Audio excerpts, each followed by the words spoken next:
의문의 정보사 블랙요원 명단 유출 사건. 사건 개요. 정보사 명단이 넘어갔다. 2024년 6월 중순 국정원의 전문 해커가 북한 당국의 서버에 침투하는 과정에서 국군정보사령부의 정보작전요원 명단을 북한 서버에서 발견하는 일이 있었습니다.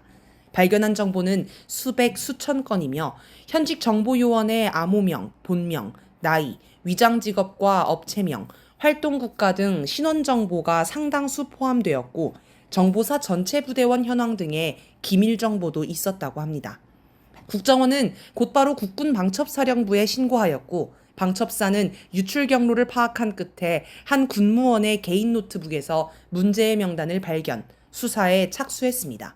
그리고 7월 30일 구속영장이 발부되어 해당 군무원은 구속되었습니다. 보도에 따르면 용의자는 원래 정보사 해외공작 담당 부서에서 근무한 간부였다가 퇴역 후 군무원으로 정보사에 다시 취직한 인물입니다. 그는 북한이 자신의 노트북을 해킹했다고 주장했지만 신빙성은 없어 보입니다. 일단 정보사 내부망은 인터넷 연결도 안 되고 USB 메모리도 쓸 수 없습니다. 기밀 내용을 개인 노트북에 보관한 것부터 이미 불법입니다.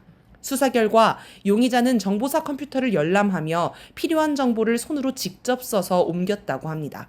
그렇게 수집한 정보를 중국 교포에게 넘긴 것입니다. 그 정보가 북한 서버에 있었으니 중국 교포가 북한 공작원일 수도 있고 중국 정보기관에 넘어간 정보가 다시 북한으로 전달되었을 수도 있을 것입니다. 은폐 의혹. 이 사건은 김민석 민주당 의원이 7월 26일 언론에 공개하면서 세상에 알려졌습니다. 김 의원은 30일 CBS 김현정의 뉴스쇼에 출연해 몇 주 전에 제보를 받았다.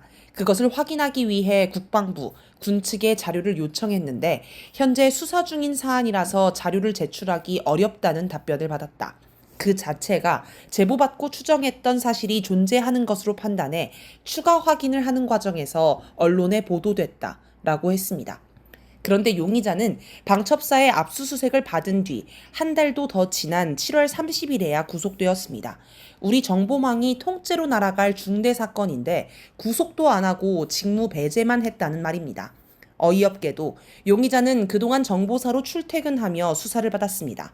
아마도 이 사건을 조용히 덮으려다가 김 의원이 언론에 공개하는 바람에 부랴부랴 구속을 한 게 아닌가 싶습니다. 실제로 7월 30일자 JTBC 보도, 단독, 이미 간첩 혐의 내부 보고받았던 정보사, 사건 쉬쉬하려다 방첩사 수사로 들통에 따르면 이미 4월 말에 정보사 내부에서 용의자의 간첩 혐의에 관한 보고가 있었다고 합니다.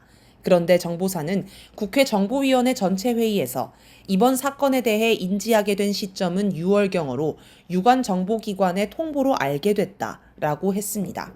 2개월가량 이 사건을 은폐하려 한 것으로 보입니다. 정보사 외국 정보망 괴멸적 타격. 사건이 터지자 정보사는 외국에 파견한 수십 명의 요원을 긴급 소환하고 출장을 금지했습니다. 이에 따라 중국, 러시아, 몽골, 동남아, 중동 등에서 활동하던 요원은 대부분 귀국했습니다. 일단 기밀 서류만 소각하고 현지 거처와 차, 업체도 그대로 놔둔 채 제3국 등을 통해 급히 귀국했다고 합니다. 북한이 역정보를 흘릴 수 있기 때문에 이들이 입수한 정보는 쓸모가 없어졌습니다. 또 중국과 러시아에 파견된 요원이 개명했다고도 합니다.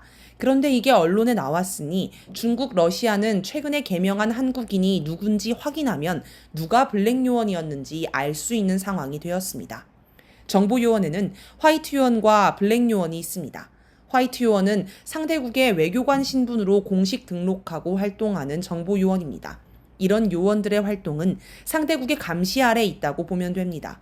얼마 전 터진 수미테리 사건에서 수미테리를 만난 국정원 요원이 화이트 요원입니다. 반대로 블랙 요원은 신분을 위장해 비밀 공작을 하는 요원입니다. 시사저널이 8월 2일 공개한 보도, 단독, 정부 공격적 대북 해킹 진행 중, 북한이 당황하고 있다. 에 따르면 중국 동북 삼성의 한국국적항공사 부지사장급 자리는 정보기관 중간 간부가 부임하는 게 공공연한 비밀이고 고려 인삼공사 땡땡 총판 등의 간판을 달고 탈북자 관련 첩보나 대북 정보를 수집하는 거점으로 삼은 일도 있었다고 합니다. 이런 곳에서 일하는 요원들이 바로 블랙 요원입니다.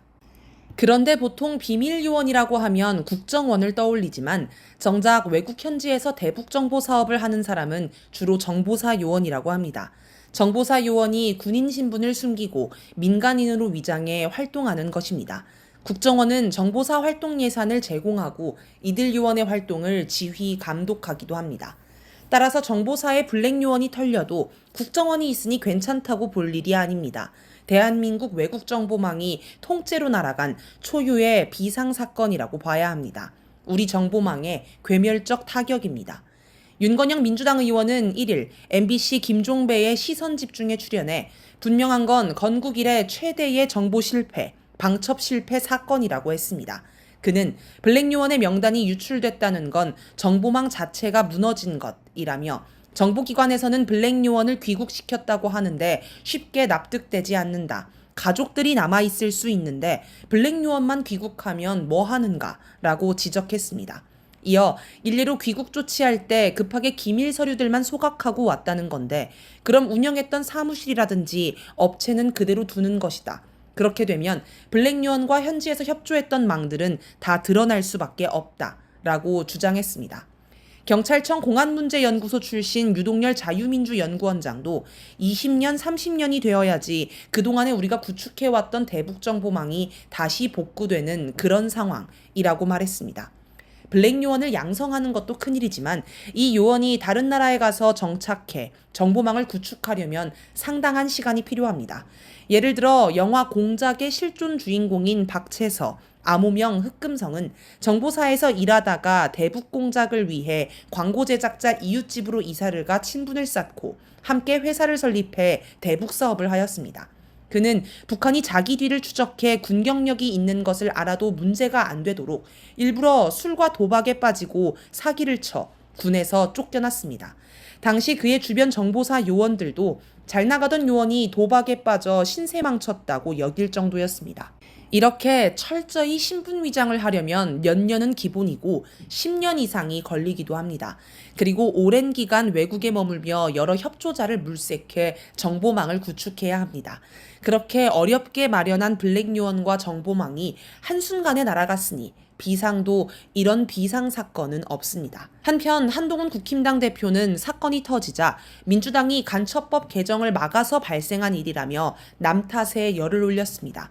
그런데 당시 국회 속기록을 열어보니 거꾸로 국힘당 의원들이 간첩법 개정을 반대한 정황이 드러났습니다. 이상한 정황, 북한의 미끼일 가능성. 외부에서 북한을 해킹하는 것은 상당히 어렵습니다. 북한에도 인터넷망이 있기는 하지만 외국인이나 연구자들 정도만 씁니다. 일반 북한 국민은 외국과 연결되지 않는 인트라넷망을 사용합니다. 북한 정부기관 등도 모두 인트라넷을 씁니다. 따라서 북한에 직접 들어가 해킹하지 않는 이상 북한 당국 서버를 해킹하는 건 불가능하다고 합니다. 따라서 이번에 국정원 해커가 침투한 곳이 북한 당국 서버가 아니라 중국에서 활동하는 북한 해커의 컴퓨터라는 분석도 있습니다. 국정원 해커가 침투한 곳이 어디든 우리와 달리 침투할 수 있는 곳이 매우 제한적인 건 확실합니다.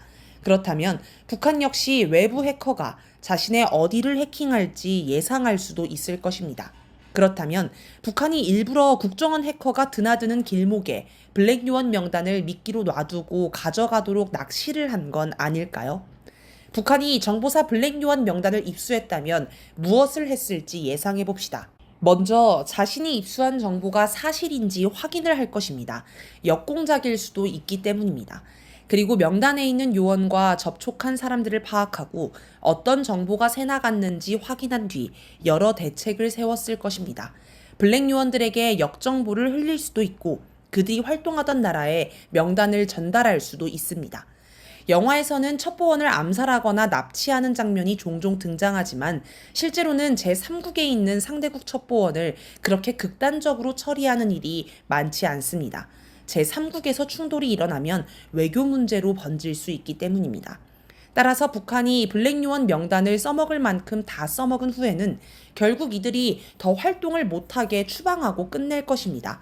그런데 이 요원들이 북한에서 활동한 게 아니라 제3국에서 활동했기 때문에 북한이 추방할 수는 없습니다. 제3국의 명단을 전해주고 추방해달라고 부탁할 수도 있겠지만 명단 말고 다른 물증은 없기 때문에 제3국이 그들을 추방할 법적 근거가 부족한 문제도 있습니다. 그래서 아예 한국 정부기관이 명단 유출 사실을 알게 해서 스스로 철수하게 만든 것 아닌가 싶습니다. 앞에서 살펴본 것처럼 명단이 유출됐다는 사실만으로도 국내 정보 사업은 괴멸적 타격을 입은 것이라서 북한 처지에서는 충분한 성과를 거뒀다고 할 수 있습니다. 그런데 최근 이런 유사한 북한의 정보전이 상당히 활발한 듯합니다. 지난해 8월 19일부터 한 텔레그램 채널에 군사기밀을 판매한다는 취지의 글이 지속해서 올라오는 일이 있었습니다. 채널 운영자는 올해 2월에도 우리는 군 내부와 국방과학연구소 등 곳곳에 조력자를 두고 있다. 첫 국산 기동 헬기 수리온에 관한 자료를 판매한다. 라는 글을 올리고 헬기 부품으로 추정되는 사진을 올렸습니다. 3월 10일에는 주요 군사기지 및 비행장 설계 도면과 내부 사진을 판매한다는 글을 올렸습니다. 심지어 군 인트라넷에 접속할 수 있는 프로그램과 군인 아이디, 비밀번호도 판매했습니다. 또 2026년 완료를 목표로 개발 중인 한국형 초음속 전투기 KF-21 설계도와 한미연합훈련 자유의 방패에 관한 문서를 판다는 글이 올라오기도 했습니다. 한국항공우주산업 측은 해당 계정에 올라와 있는 사진 샘플 등은 외부에 공식 제공한 적이 없는 자료라며 국가정보원에 신고했고 현재 방첩사, 국정원, 경찰이 이 사건을 수사하고 있습니다. KF-21은 우리나라와 인도네시아가 공동으로 개발 중인 전투기입니다. 그런데 최근 양국 협조 관계가 삐걱대고 있습니다. 인도네시아가 개발비 분담금을 계속 연체하더니 아예 납부액을 줄이는 대신 이전받기로 한 기술을 줄이겠다고 제안한 것입니다. 그러다 한국항공우주산업에서 근무하는 인도네시아 기술진이 KF-21 개발 관련 자료를 유출하려다 적발되는 사건이 발생했습니다. 군사기밀이나 방위산업기술보호법에 저촉되는 자료는 발견되지 않았다고 하지만 무기 관련 정보 유출은 매우 민감한 사안일 수밖에 없습니다. 국내에서는 인도네시아와 협력을 끝내야 한다는 여론이 빗발치고 있습니다. 이런 상황에서 갑자기 인터넷상에 KF-21 설계도를 판매한다는 글이 올라왔으니 김이 빠질 수밖에 없습니다. 양국 공동 개발이 좌초할 수도 있는 데다가 KF-21 개발 자체도 불투명해질 수 있습니다.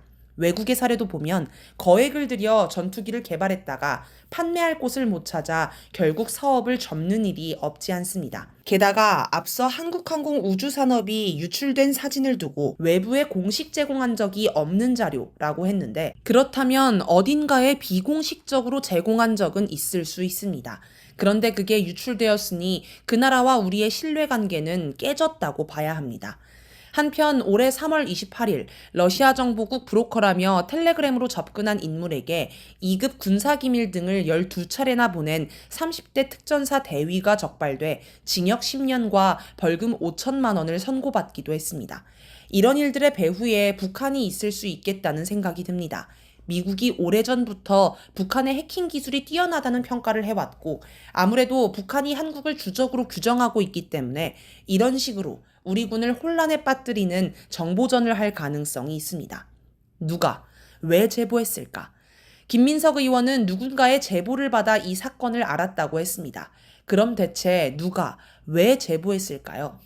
일단 이 사건을 알고 있는 곳은 정보사, 방첩사, 국정원, 대통령실 등 4곳뿐입니다. 대통령실이 야당 의원에게 이런 중대 사건을 흘릴 이유는 없으니 결국 정보사, 방첩사, 국정원 3곳으로 좁혀집니다. 국정원 해커가 북한 서버에서 명단을 찾았을 때 당연히 국정원장에 보고했을 것입니다. 그리고 국정원장은 윤석열 대통령에게 보고했을 것입니다. 또 이 사건을 수사할 방첩사에도 정보를 넘겼습니다. 그런데 앞서 살펴본 것처럼 이 사건은 김 의원이 언론에 공개하기 전까지 제대로 수사하지 않고 덮는 분위기였습니다. 이런 중대 사건이 알려지면 많은 사람들이 징계를 받는 건 물론이고 대통령 지지율도 떨어질 거라서 그랬을 것입니다. 이런 판단과 지휘를 할 수 있는 곳은 대통령실밖에 없습니다. 그런데 이 상황을 지켜본 누군가가 이래선 안 된다고 여겼을 수 있습니다. 그 사람이 정보사 소속일지, 방첩사 소속일지, 국정원 소속일지는 알 수 없습니다. 아무튼 이 사건을 제대로 수사해야 한다고 상부에 건의했을 테지만 대통령실의 지시가 있었을 테니 묵살당했을 것입니다. 묵살로 끝나면 다행이고 오히려 좌천이나 징계가 있었을지도 모릅니다. 우리는 이런 비슷한 일을 이미 2번이나 목격했습니다. 최혜병 사건을 수사하려다 대통령실로 추정되는 곳에 외압을 받아 결국 징계의 사법 처리까지 당한 박정훈 대령. 마약 밀수를 도와준 세관 직원을 수사해 경찰청장의 칭찬까지 받았다가 대통령실로 추정되는 곳에 외압을 받아 수사팀이 해체되고 수사에서 배제된 뒤 징계를 받은 영등포서 백혜룡 경정. 이런 일이 정보기관에서 또 일어난 게 아닐까요? 그래서 나라의 정보망이 괴멸하는데 이를 덮기에 급급한 모습을 보며 분노한 누군가가 이 사건을 야당에 제보했을 수 있습니다. 나름의 애국심에서 한 행동인 것입니다. 한편 김 의원은 지금 민주당 최고위원 후보로 출마해 경선을 진행 중이며 이재명 당대표 후보의 선거운동 총괄본부장을 맡고 있습니다. 이재명의 측근이며 민주당의 실세 가운데 하나로 볼 수 있습니다. 그래서 김 의원을 선택한 것으로 보입니다. 어쨌든 이번 사건이 수미테리 사건과 비슷한 시기에 터진 것도 수상합니다. 대체 6, 7월에 한반도에 무슨 일이 있었던 걸까요? 국정원의 성과? 앞서 소개한 시사저널 보도를 보면 이번 사건이 국정원의 공세적 사이버 방어 작전을 통한 성과라고 설명합니다. 윤석열 정부가 연초부터 공을 들여온 공세적 사이버 안보 전략이 빛을 발했다는 것입니다. 나아가 이번 사건으로 가장 놀란 건 북한 당국이었을 것이라며 상당히 자랑스럽게 설명합니다. 지금 한국 정보망이 괴멸적 타격을 입었는데 그러거나 말거나 국정원이 성과를 올렸으니 쾌거라는 건데 어이가 없습니다. 마치 남편이 부인을 건강검진 받게 했다가 말기암 판정을 받았는데 자기 덕에 암에 걸린 걸 알게 되었다며 동네방네 자랑하는 꼴입니다. 누가 이런 내용을 기사에 담도록 했을까요? 아마 제보자의 반대편에 있는 사람일 것입니다. 정보사가 공격을 받고 대망신을 당하게 되니 국정원이 자기들은 잘했다며 선수를 치고 공세적으로 사건을 덮으려는 시도입니다. 정보사 처지에서는 상당히 기분이 나쁠 것입니다. 그런데 혹시 북한이 이것까지 노린 것은 아닐까요? 국정원과 정보사가 서로 갈등하고 적대적 관계가 되도록 만들고 정보기관 안에서 이 사건을 덮으려는 세력과 제대로 수사해야 한다고 여기는 세력이 서로 싸우도록 만드는 것까지 다 계획했을 수 있습니다. 이번에도 부끄러움은 국민의 몫인가? 국가 위기. 윤석열 정권 들어 국민의 생명과 안전을 지켜야 하는 국가기관들이 모두 위기에 빠졌습니다. 먼저 군대가 위기입니다. 최혜병 사건으로 군대의 사기는 땅에 떨어졌습니다. 거기에 군의 허리인 중간 간부가 대거 군을 떠나면서 훈련도 정상적으로 할 수 없는 지경에 이르렀다고 합니다. 검찰도 위기입니다. 윤석열 정권이 검찰 독재를 펼치지만 검사 내부에서 반대 목소리가 나오면서 일부는 야당 국회의원이 되었고 또 검찰 안에서 검찰총장이 같은 검사에게 왕따를 당하는 등 갈등이 심합니다. 또 김건희 황제 조사로 위신이 땅에 떨어지기도 했습니다. 경찰도 위기입니다.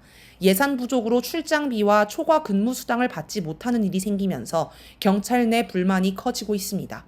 앞서 언급한 영등포서 백경정 사건을 보면 이런 식의 수사 개입이 비일비재할 듯합니다. 사명감이 있는 경찰이라면 분노하지 않을 수 없습니다. 이처럼 국가 주요 기관이 위기인데 이번에 정보기관도 박살이 났습니다.